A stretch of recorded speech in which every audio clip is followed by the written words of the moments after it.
Hi, everyone. Welcome, welcome, welcome. I'm super excited to be chatting with you all today about email deliverability. I've got a few guests on stage here with me. I'll have them introduce themselves in a second. I just want to let everyone know that the webinar will be recorded. You should be expecting an email by end of day tomorrow. We'll also be doing live Q&A. So please, if you have any questions, put it in the chat. We will make sure to answer any questions that you do have live. We'll also save some time at the end for some Q&A as well. Lastly, please, if you can, follow Lead IQ on LinkedIn. You should see something popping up on your screen here as well. And then check out our resources in the upper right-hand corner of the screen as well. With further ado, we'll get started. Dave, why don't you take a second to introduce yourself? Sure. Thanks for having me, and thanks everyone for watching and listening. My name's Dave Rigotti. I'm excited to join this webinar today and talk about the Google spam updates. I'll give the quick snippet of my career. I ran marketing at a startup called Visible, Bizible, like a marketing attribution startup. We got acquired by Marketo. So I ran enterprise demand gen, ABM, and different revenue demand driving teams at Marketo for a couple of years. And now I'm a co-founder at a startup called Inflection.io, like a modern marketing automation solution for product-led businesses.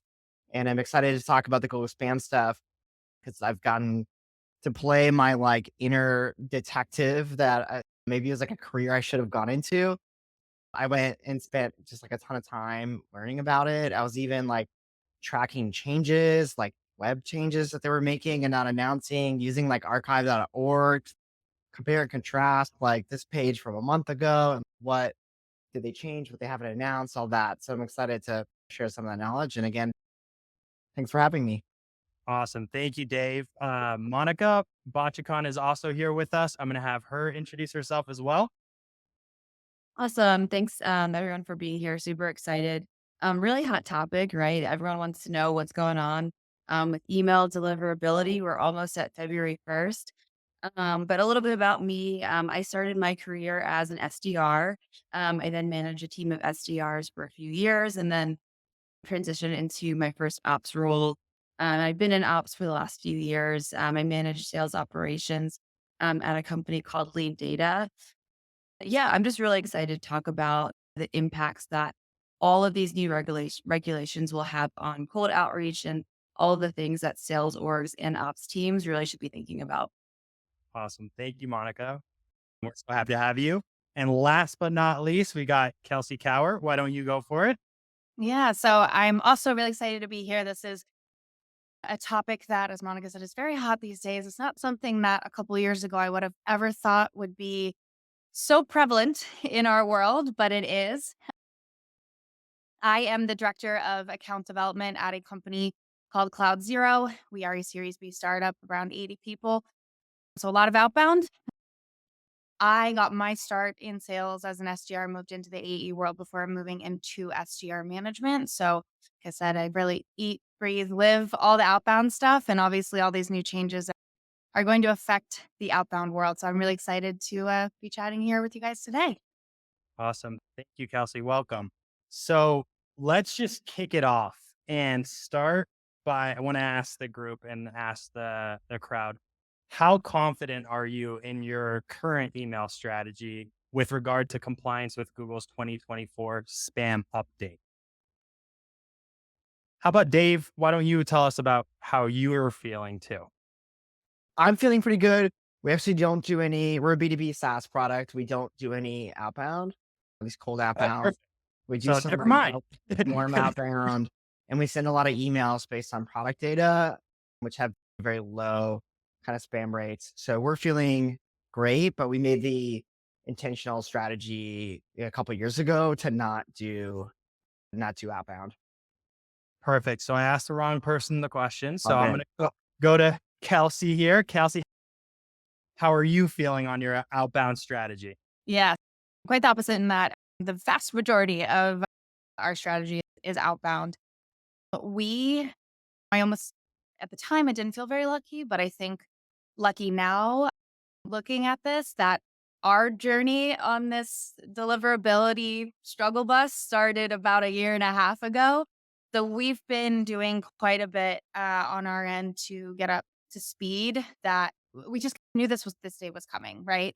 So when this got announced, we felt pretty good about a lot of the measures that we are taking, but this world changes so quickly. There's always something new coming out. So that's why it's great that we've got folks like Lead IQ who are helping spread all the best practices out there. Definitely, definitely. And then Monica, I'm not sure how much from an ops standpoint you're involved in the outbound strategy, but if you can speak to it about LeanData's strategy at all, that would be great. Yeah, absolutely.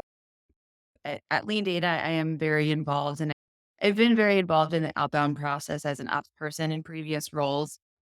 And what I'm really excited to talk about today is how we approach these sorts of deliverability issues as a team. It's not just one person in charge of it.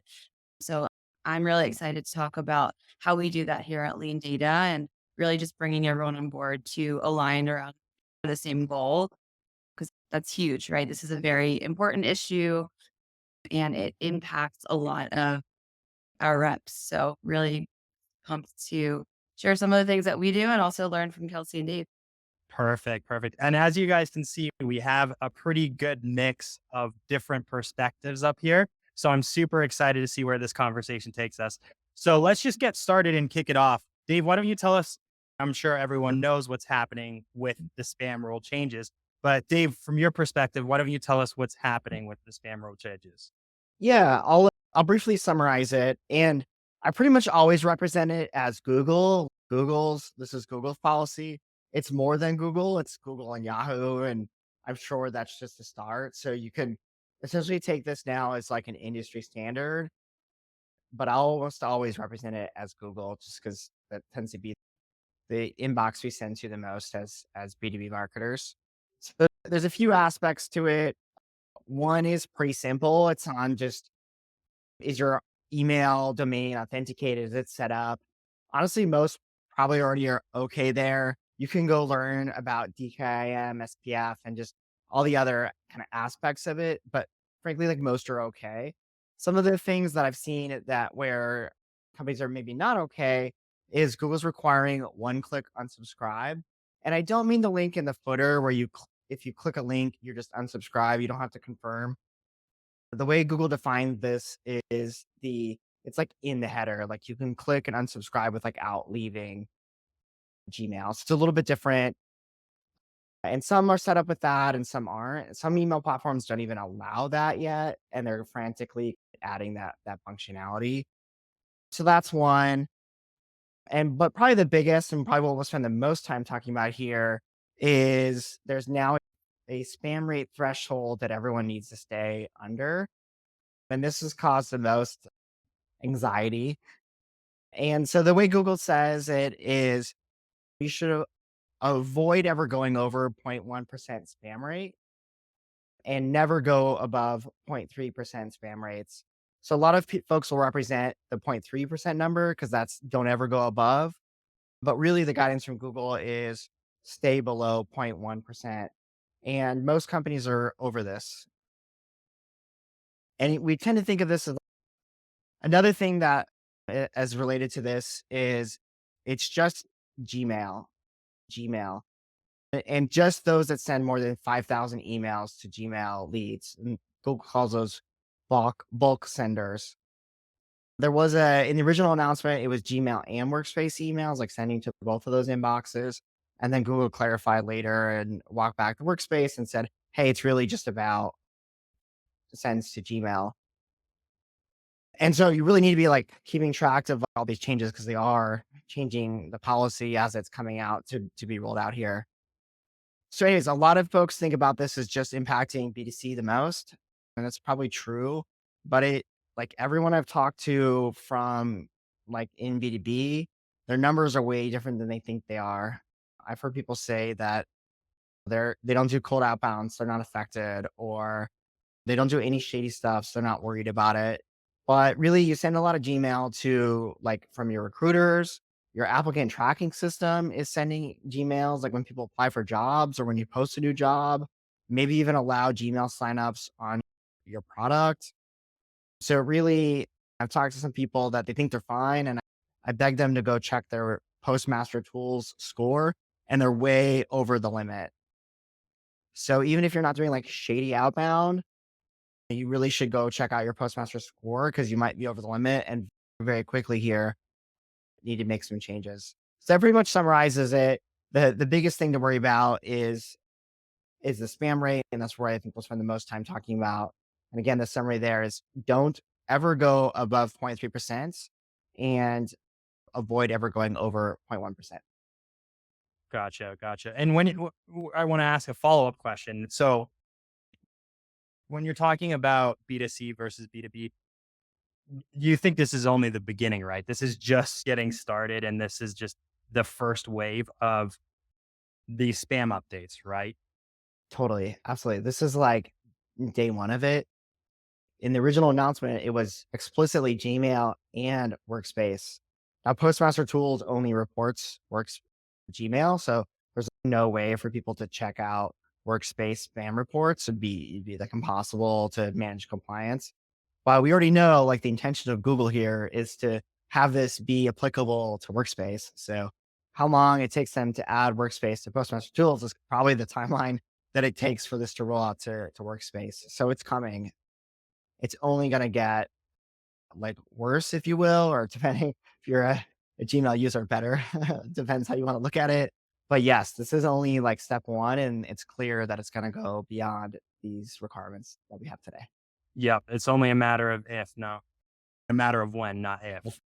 Exactly. So, Kelsey, I know you have a really good story around this. So I want to pass it to you and just jump into your story that we chatted about. It's pretty interesting. Yeah, define good, because at the time, what a nightmare. So, like I had alluded to earlier, we started on this journey about a year and a half ago before the rumblings of Google making these changes started to come about. So it's a blessing now because we've had some sort of headway here to work on it, but the time is very confusing, very challenging. We made a lot of mistakes that are now becoming well known to the public as things to avoid or things to do. One of those mistakes was having all of our marketing, outbound sort of newsletter campaigns on this same domain that our ADRs, SDRs were using for their outbound. Long story short, I think it was August of 2022, we started getting locked out of our Google accounts daily. And that was our first sign that obviously something was wrong here. We used to be able to send thousands and thousands of emails with all basically the same copy with no problem. And now Google is cracking down and marking our emails as spam. Over the past year and a half, we've done a lot of different things to try to mitigate that. We've got a little crafty in some areas and just try to get ahead of this. But I can't emphasize enough how important it is that people get ahead of this. I know I've talked to some people who think, oh, okay, if we burn a domain, we'll just spin up a new one and it'll be fine. But there are some ramifications to poor deliverability that are pretty far sending here. Something that we unfortunately experienced, and I hope nobody here on this webinar has to ever experience this, was it got so bad at one point that our customer success reps were getting their emails blocked to their customers because Google had essentially said anything coming from this domain is spam. We're luckily past that. We've solved that problem. But yeah, the past year and a half have been quite a journey in trying to figure out what are the ways to, like Dave said, not do anything shady here. Make sure you're following the rules. But of course, as we know, outbound selling is really hard and nobody wants it to get any harder. Take our misery over the past year and a half as hopefully something folks can learn from and avoid in the future. Awesome. Thank you for I want to jump in real quick because I think what Kelsey is saying here is great. And it's not the fringes. This is the stated penalty, like how you will be penalized if you go over 0.3% is Google said they will stop delivering emails from your domain. And it's not at a per rep or a per person sending level, it's at a domain level. So you can imagine like a rogue recruiter sending a bunch of emails spikes your spam rate, and now people don't get your onboarding emails to your product, or your sales can't deliver that quote from PandaDoc or whatever. Like it, it has pretty far reaching implications, way more than GDPR and way more than the current kind of policy set up from Google. Gotcha. Gotcha. And there's a question that came in that's interesting. I'd love to get your guys' takes around experts saying that you can protect your domain by moving your heavy emailers over to subdomains. What do we feel about that? Dave, Kelsey, Monica, how do we feel about that?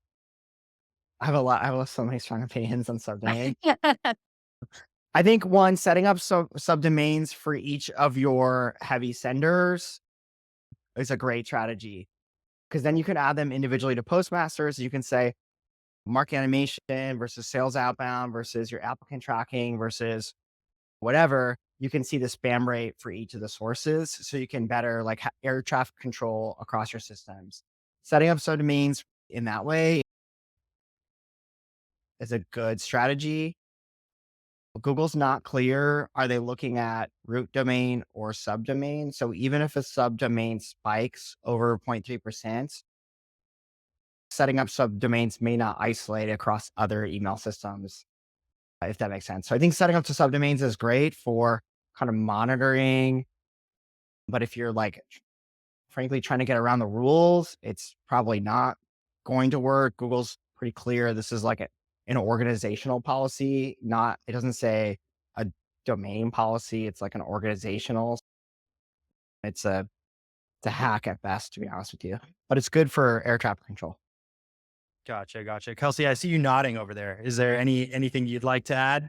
Yeah. So from what we understand too on our end, that's a completely an agreement there, especially for anybody if you're on this call and unfortunately in the place that we were where you fear as if your core domain might be past the point of no return and a little bit burned. Setting up the subdomains, from what we understand, Google's still going to track those back to the core domain. So it's not a really great workaround if you've already done a lot of damage on that initial core domain.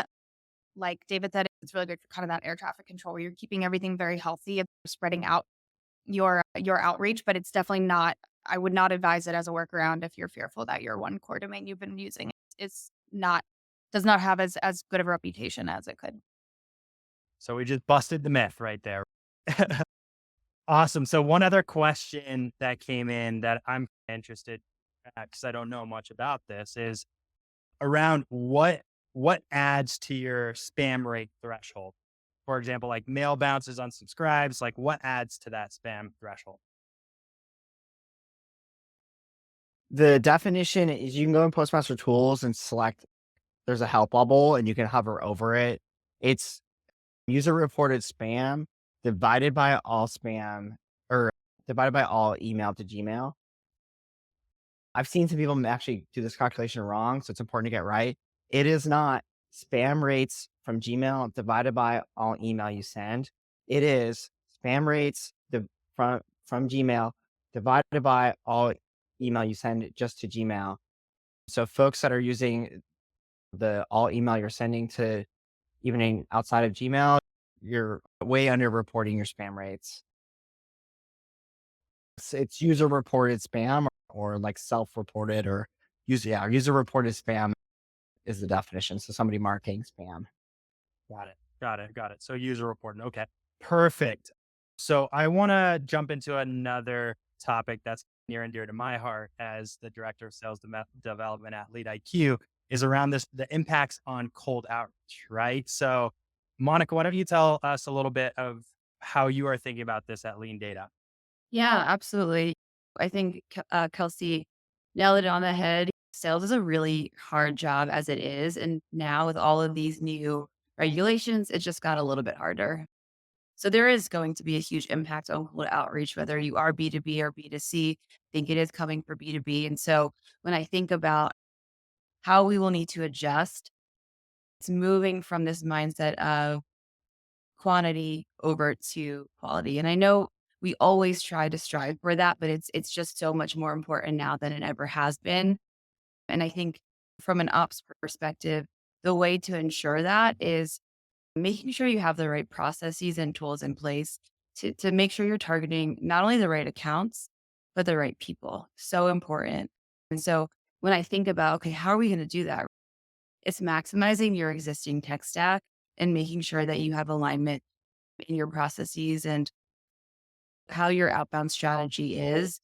So a few things that come to mind is, and that we've been doing that has been really successful, is really maximizing on job changes, right? There are a bunch of tools out there to track forward champions of your products and make sure you're following up with them at their new job. So a lot of tools out there to help with that.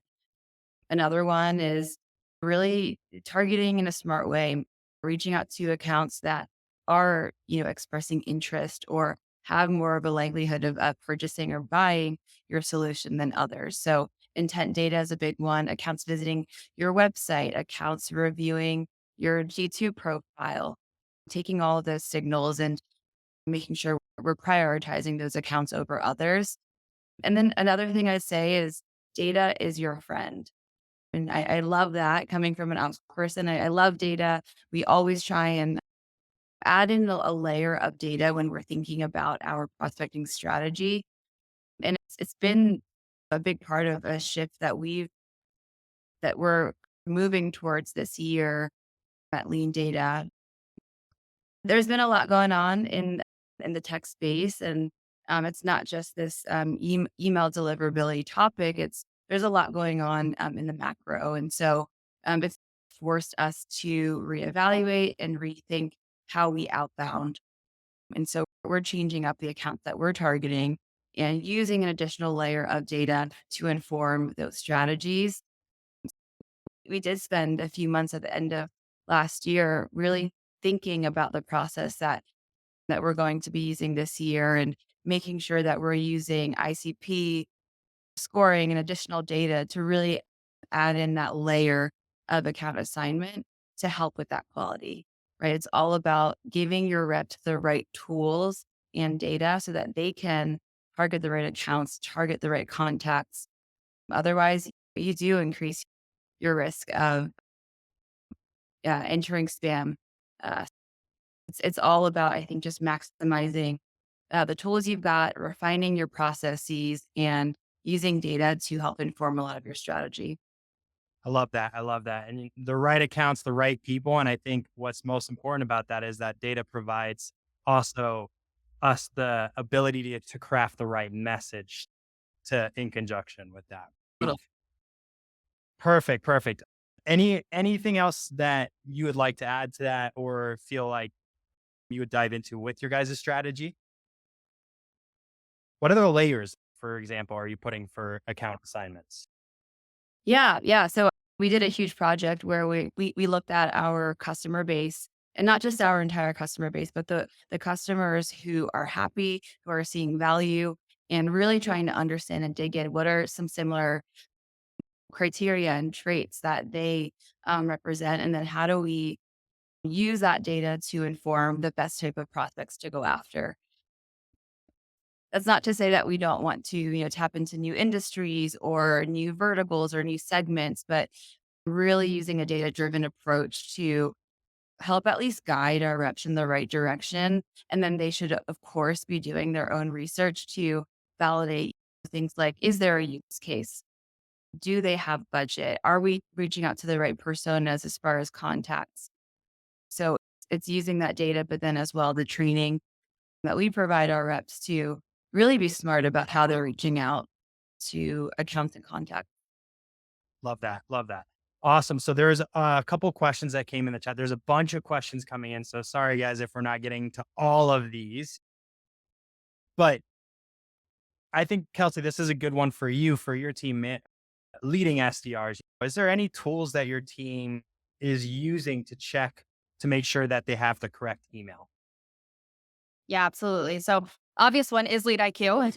So we've got the setting in place to prevent contacts from being created that don't have verified emails. And this is something that 2 years ago would have frustrated me as a rep, would frustrate my team, I'm sure, because they're like, okay, it doesn't matter if it bounces, right? Just let me try emailing. But I think it's very important too for sales leaders to be very transparent with their team about the importance of them taking ownership over deliverability. It's fully a team sport here. A couple years ago, when we started saying, hey, we're not going to let you guys create any contacts via Lead IQ that don't have a valid email, we got that pushback, right? Let me just try. And it's no, guys, every bounce adds to your spam rate. Every bounce adds to bad deliverability. This is a team sport here. We need your help. Um, Providing them then, of course, with separate avenues for prospecting still, like a LinkedIn only, a call only type sequence is really helpful because, of course, you've got those people that are the right people. We just maybe don't want to be emailing them.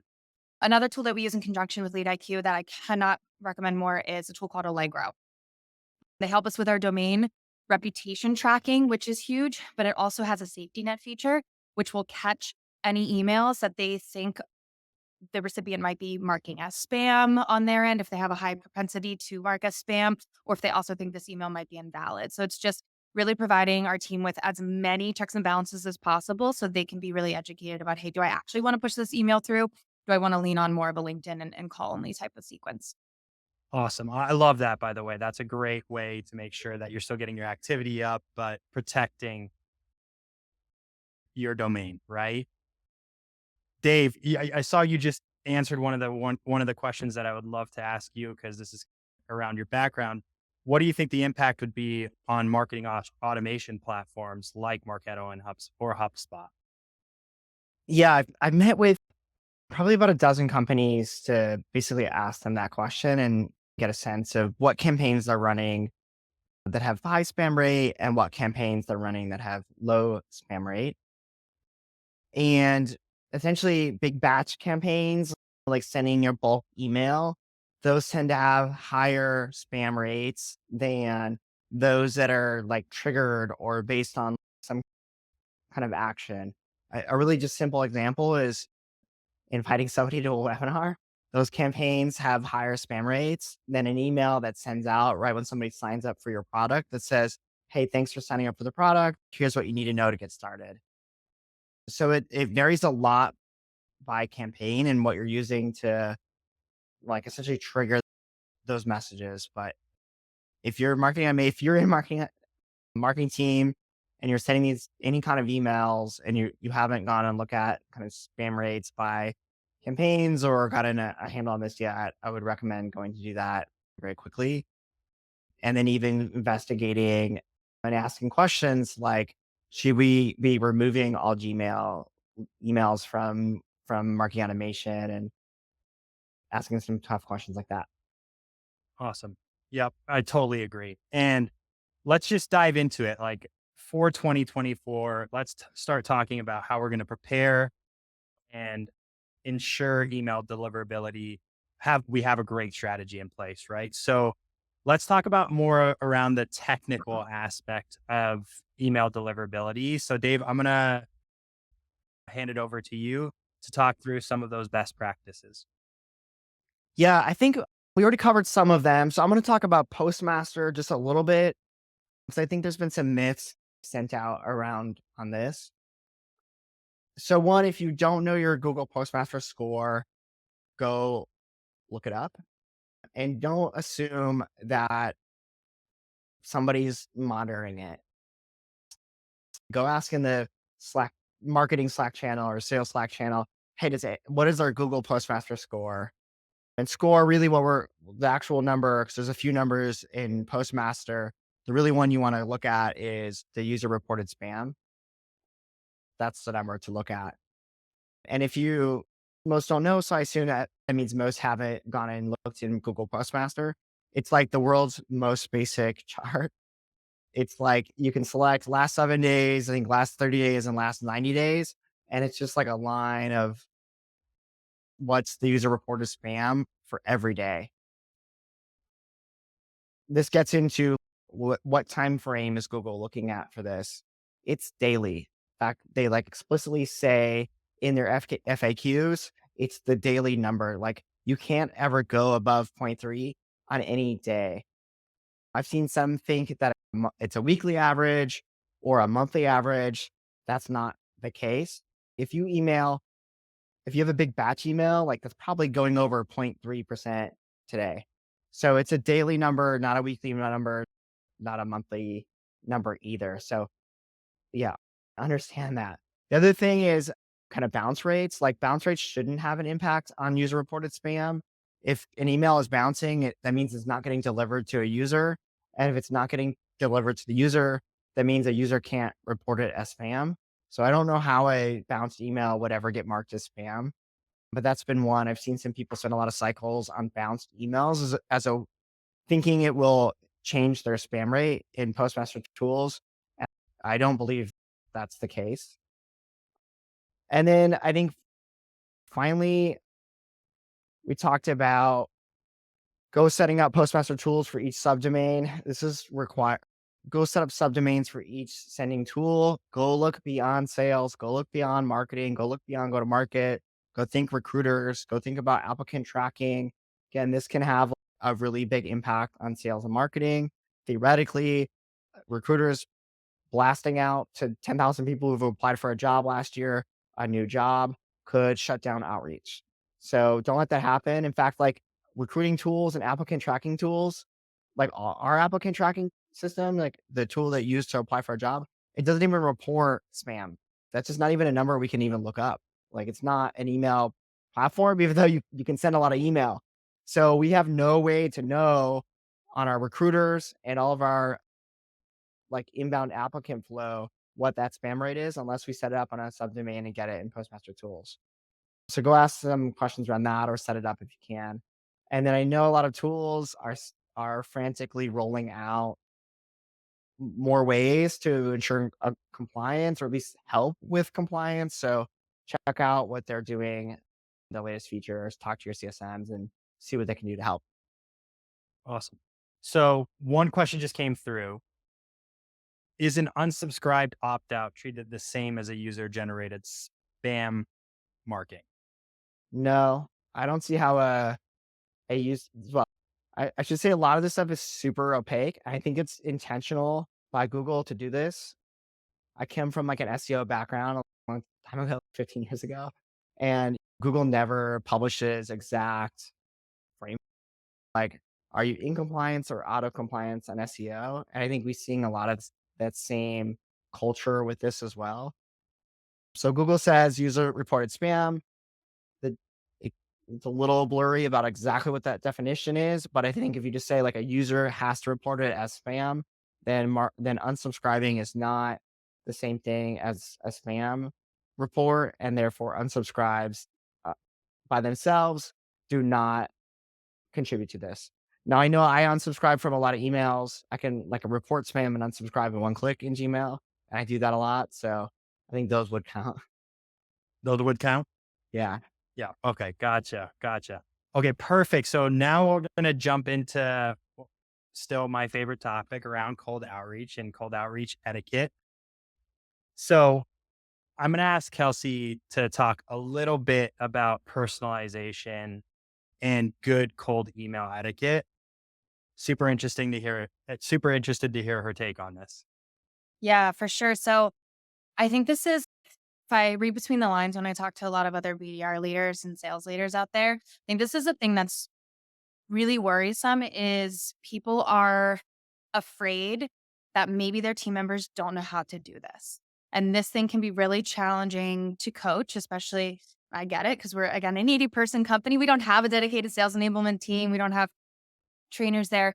And taking the time to make sure that obviously the talent that you've got is capable of this and that you can level them up to be able to do that. That's like a big undertaking. But I really do firmly believe that these changes are actually just going to make all of the teams who are very invested in good cold outreach, your outreach is going to shine through. All of the automated chat GPT type of stuff that will no longer hopefully be hitting inboxes as often. So I think really what's super important is, especially if you have a smaller team, you maybe don't have dedicated sales enablement, do not take this on alone. Enlist the help of account executives, other sales leaders at the company, bring in external support if you can to level up your team on what good personalization looks.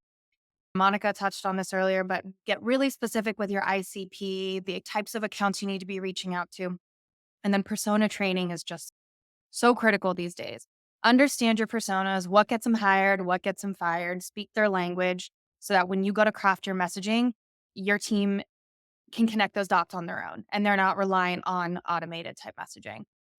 We have, in the past year and a half, really gone from relying heavily on automated messaging to let those people that are interested bubble up to the top to vast majority personalization. And of course, that required a lot of enablement internally here.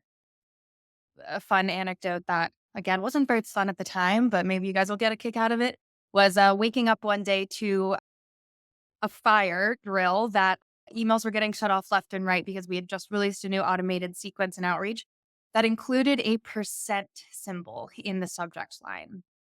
Google doesn't like that. Just telling you right now, if you haven't, don't put it in there. So there's a lot of really great resources out there around spam, trigger words, subject lines, all that fun stuff that Google will pick up very quickly. A lot of other email providers will pick up quickly and say, no, that's definitely a human did not write that email. It really does start with it. The unfortunate answer is there's no hack here, right? It does start with just good, strong enablement with your team to understand your personas, your ICP, and be able to craft their own messaging that way. Like I said, word subject lines, there's so many great resources out there on things to avoid to keep that spam rate low, get their attention. Because as we know, every cold email, all you're trying to do is get them to just read the next line and then read the next line and then read the next line. Lots of things out there about including PSs in your emails because of the way our eyes read the email. You come down and you look at a PS before you go back up and read the rest of the email. There's really no such thing as personalization at scale. That's an oxymoron, but you can operationalize personalization and relevance a lot more with the right type of enablement. Love that. Love that. And then, so in terms of the sequence, are you saying every single email needs to be personalized, or what? Tell us a little bit about at what point do you start sending bump emails and stuff like that? Yeah, absolutely. Your first email really should be personalized. That first one, right? It's your first impression here. And there's also a lot of, I don't know if it's quite data yet, maybe anecdotal data out there around some of the other ways that you can potentially try to get someone's attention before ever sending that first email as well to reduce your chances of them hitting that spam button. Things like LinkedIn, reaching out on there, engaging with them on LinkedIn, calling and leaving that first voicemail instead of an email first. So your first email, I would really say you're setting yourself up for failure if you're not personalizing that one. Someone else in the comments had said earlier too about how the whole like quick thoughts or just bumping this, those don't work anymore. You really do want to provide as much value as possible. Understanding there's a balance between quantity and quality, and you can't spend all day, every day personalizing every single email that's going to leave your outbox. But as much as you can, those value added bumps. There are ways to automate that as well, right? So having sequences that are set up by persona, by challenge, by industry, whatever is relevant for you. Those bump emails, you can then attach links, resources, other anecdotal resources here that are a value add and still serve as that bump in an automated fashion. The key is, of course, making sure that the value you're adding in the bump is relevant to the people you're reaching out to. Love that. Yeah. And leaving breadcrumbs is how I say it. To really tell a story throughout your sequence is Mhm. how I like to explain it. So, Monica, I love to hear how you are like getting your team this info so they can use it and leverage it in their sequencing, and how you're operationalizing that from an ops perspective. Yeah, I'm happy to share what we've done. It was about a little over a year ago where we decided it would be a really good idea for us to create an outreach content committee. Because to Kelsey's point, it really is an undertaking to enable your team and make sure we're following all of the right tactics, the right strategies. We're analyzing what's working, what isn't. So I think my biggest like takeaway and the thing that has been so incredibly helpful for our SDR organization is to not go in it alone. Like never allow there to be a single point of failure for why outbounding doesn't work. It's not on just one person or one leader. It truly is a team effort. So I would say lean in and be your own internal expert. And also if you're a sales rep, if you're an SDR or an AE, or even if you're in enablement or marketing or ops, it really is a great like career or ownership opportunity to be part of a committee like this. And so some of the common goals that we align ourselves around whenever we meet bi-weekly are four sort of main things. And we have folks from marketing, DG, sales leadership, sales reps, and ops all joining together to march towards the same goals. Our first one is analysis. So, of course, we're trying to understand what's working, what isn't, what's performing, what are the keywords, what are the pieces of content that is really resonating with our ICP, and then how do we scale that, and how do we make sure we're using the data, going back to the data, to drive our efforts. Another goal is maintenance, right? We're reviewing and cleaning up and creating new content. We're soliciting feedback on content from the sales reps and really maintaining the outbound messaging in a really clean way. The third goal is strategy, right? So we're ensuring alignment with our content to make sure it meets our overarching business goals. So if our goal in Q1 is to run a competitive campaign or push a new product, how are we aligning our strategy and what we're putting out there in the world through outbound to those business goals? So strategy is the third one. And then the fourth is really just content and thinking of new content. So leveraging the most relevant content and reducing any bloat, is what we call it, reducing content bloat. There's so much out there that we can be sharing. How do we make sure it's relevant, and that we're maintaining all of that? Yeah, outreach content committee has really been great for us. It brings in folks from different departments and also brings in different perspectives, which I think is so helpful. And I loved everything Kelsey mentioned around adding value. I think that is so important. We hear that all the time, but what does that actually mean, right? We see these emails. Did you see my email? Just following up. What value does that really add to somebody's inbox? Nothing, right? So if you can think about your outbounding approach from the perspective of with them is what I call it. What's in it for me? What's in it for the contact? What are they getting out of it?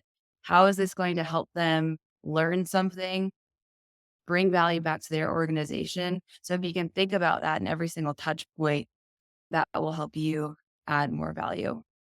I love that. Yeah. And how I like to think of it is you're really trying to get a response at first, and then they move into like more of a nurture campaign, right? Where you're trying to educate and provide information so they can make the most informed decision with their purchase. Exactly. So I think that's a great way to put it because you're still adding value, right? If you're educating and providing them information. So one thing I want to touch on really quickly is that we've actually spoken about sequences here at Lead IQ. And if you want to check out that that previous webinar, we do have a sequence webinar out there. Check it out. Now let's talk about that multi-channel approach, right?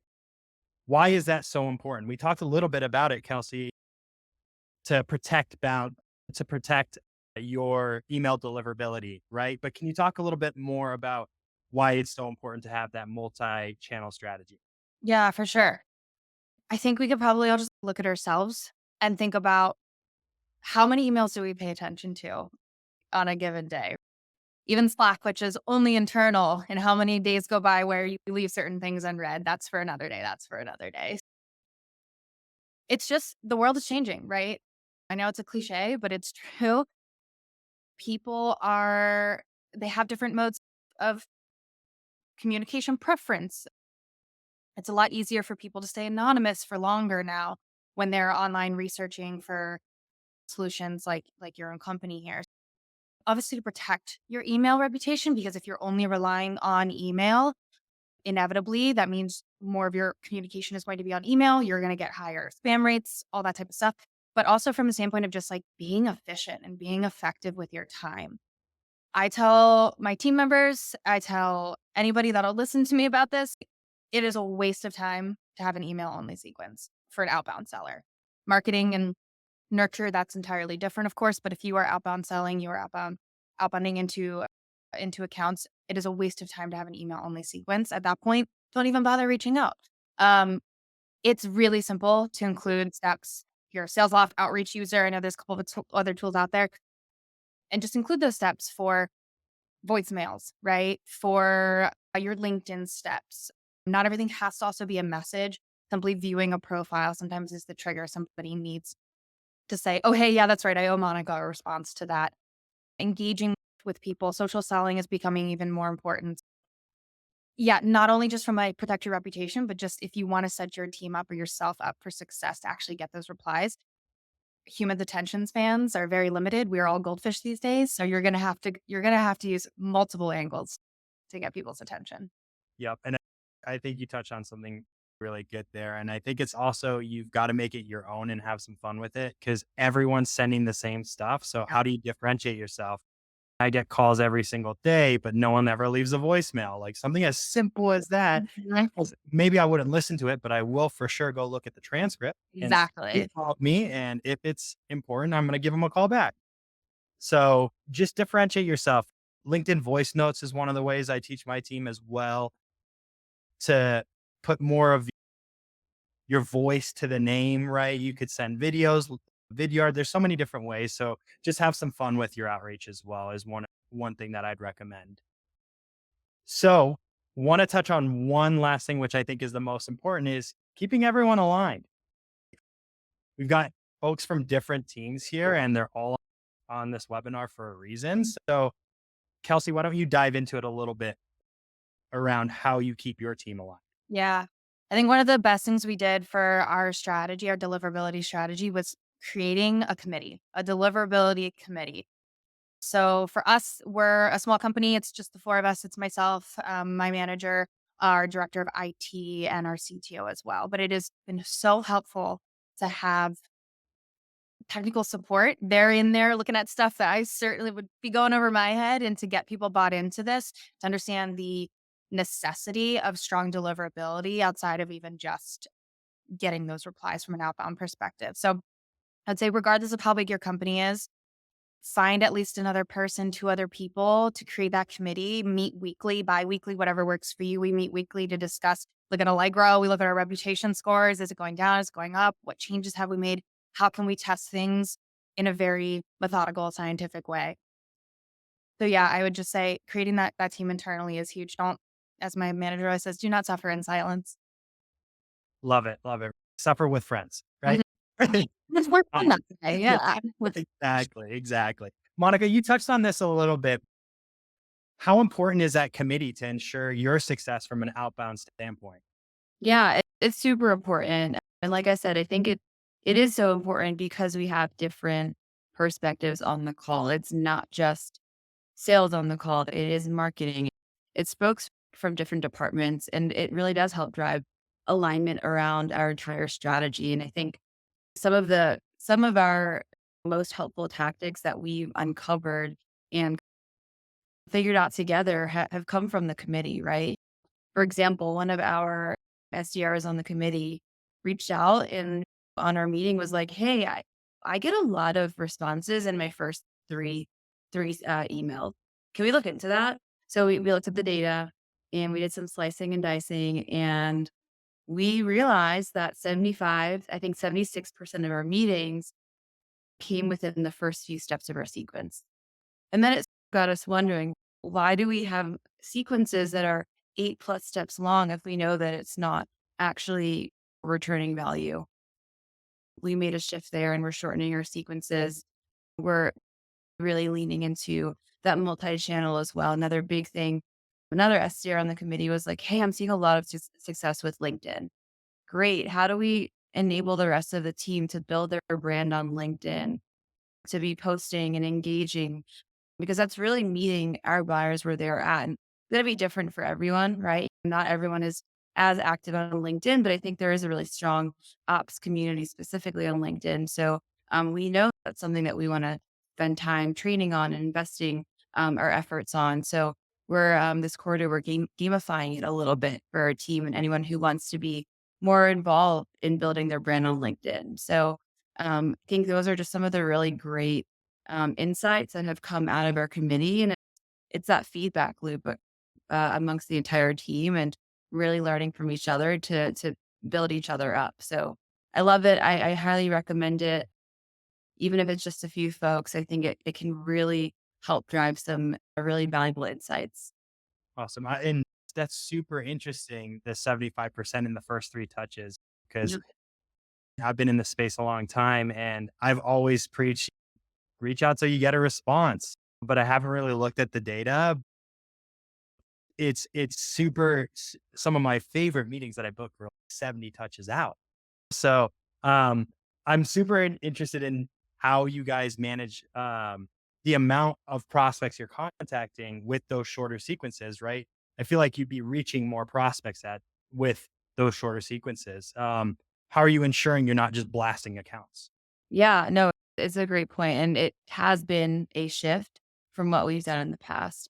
And I think there is some more training to be done and more of like a culture shift to do to focus more on the quality. And maybe it's not the best strategy for our business to be reaching out to so many people.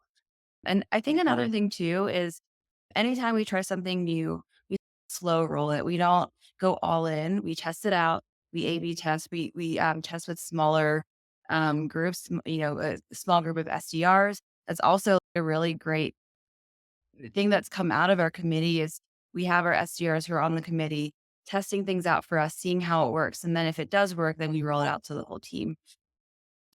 I think it really is just about seeing what works for your business because everyone is different. Everyone's business ICP is going to differ in some way. So it really is about using that data that is unique to your business and then making decisions based off of that. Awesome. I love that. I love that. I love the data approach that you're taking to outbound. I think it's super important now, especially now with what we're talking about today. Dave, you put a good point in here, so I'll let you close us out with this section, and then we're going to jump into our favorite section. Yeah, I want to say first before I say my point, I want to say I like what Kelsey was saying about having a committee and Monica too, of a committee or a team. And if you don't have this set up at your company, set it up. And if you've already have it set up and you're not tracking spam and postmaster in that meeting, add it. Bounce rates, your deliverability score, like these are good things to track and kind of monitor, but it's not spam rates. I've seen companies that have just like great deliverability score, great. They're not on any blacklist. Like you would have no indication that they're way over the limit. And once they go in and look at Postmaster, they realize that they're actually over the user reported spam rate. So these things are maybe not correlated super well to user spam reports. So go go check those out as well.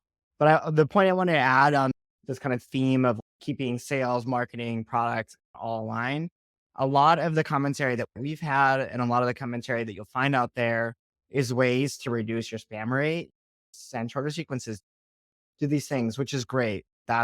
Those are all good things to do. Another way to reduce your spam rate is send actually more email that has a very low spam percent. So you could think if you could send 1 million emails and they have very low spam reports, that effectively lowers the spam rate percent for your domain, and therefore you're all hunky dory on the sales side. So I think I'll give one good email that I've seen some people spinning up for this, and this is like recap emails. The Spotify Unwrapped email. These emails are actually pretty easy to set up. I've seen companies spinning them up and sending them out every week or every month with here's what you've done in the product this month. Those emails go to all users. So they're very high volume with very low spam rate percentages. In fact, any email that is triggered off of product data or personalized with product data has very low spam rate. You just set something up in the products like, hey, here's the next thing you should go do in the products. Or welcome, like here's your welcome email for your product. These are emails that have high volume, but especially the one to all users with low spam rate percent. We're seeing it like emails based on product data be 100 times less, like lower than the limit. So you could have a spam rate percent 100 times higher and still be under. So, anyways, go do the stuff to clean up the list, clean up the sequences, the cadences, but also consider another way to reduce an average is to actually send more of something that has a low spam rate percent. That's actually a great perspective, Dave. Thank you for sharing that. That's super interesting. So let's move into our final section of the webinar, our hot takes. I know our guests are super excited about these hot takes. So let's just jump right into it. So we talked a little bit about separate domain for outbound and having subdomains. So let's ask everyone in our audience, should you have separate domains for sending outbound emails? And then I'm also going to pass it off to our guests. Like, Kelsey, what do you feel about this? So, yes, you should have a separate domain for sending outbound emails. That's at least the strategy that we're deploying, especially after having sent all of our outbound emails on the same domain that our marketing was sending emails and our salespeople and our customer success internally, all of that fun stuff. Even if just for the only reason of if you burn your outbound domain, like I said earlier with that story, it could affect your internal communication. Your customer success reps could be blocked from sending emails to your customers, salespeople who are in open opportunities, not being able to contact the people that they're working with. Separate domains. This is the riskiest kind of sending you're doing is all this outbound stuff. There's a good chance that these domains can get burned over time. So we recommend having a separate domain. It looks like our attendees agree with you. 89%. I'll jump in because I'll be the like, it depends here. So this question doesn't say if we're thinking subdomain or we're thinking root domain, like a subdomain being like sales.leadiq.com or marketing.leadiq.com, or if we're talking root domain like leadiqsales.com or leadiqmarketing.com, like actual root domains. I've seen guidance out there that you should set up. Well, first of all, like we've said here, subdomains is great. That's awesome way to track performance of tools. And I don't know what our opinion is here on root domains. I've seen to actually email outbound tools say, go set up new root domains. I think that's not in the spirit of what Google's policy is about. To me, that's no different than like an SEO black hat strategy, which like maybe it works, maybe it doesn't. Does Google catch on and close that loophole at some point? Probably, if they haven't already. We actually don't even know if they haven't already. Google's very good at knowing what domains align to what organizations. And they're very clear this is like a company kind of thing. So if you think setting up root domains is like going to solve your problems for a long time, I think that's like would be a tough sell to me. Yep. And I know we're coming up on time. We got 1:30. Monica, I know you were eager to answer this. You want to quickly give us your answer before we wrap up? I actually had a question. So if your organization is sending less than 5,000 emails, do you still feel like a subdomain might be helpful? At what point do you consider that? Is my question for Kelsey or Dave. If you send less than 5,000, if you never send more than 5,000 emails a day, don't worry about it. Don't say me, but the policy isn't designed for you. You're not considered a bulk sender in Google's eyes, which is what the policy is about. Agreed, Kelsey? Thumbs up? Yeah, I'd say same. Exactly. Perfect. Awesome. So I know we've got 45 seconds coming up here. So I just want to take a second to thank our guests, Monica, Dave, Kelsey. It's been a pleasure. Thank you for spending the past, I don't even know how long it's been, hour and a half with me. Really appreciate it. It was great getting to know you all. And thank you to all of our attendees. It was a pleasure having you all here. Hopefully you got something out of it. I definitely learned a ton. So thank you all. Have a great one. Thanks, everyone. Thanks. Thanks for having me. Thanks, everyone.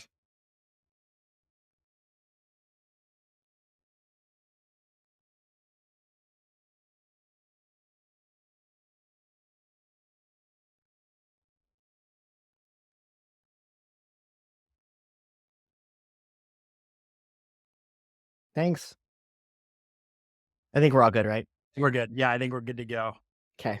Thank you, Dave. Really appreciate you being on. Thank you so much. Thanks for having me. See you later. Have a good one. All Pleasure. right.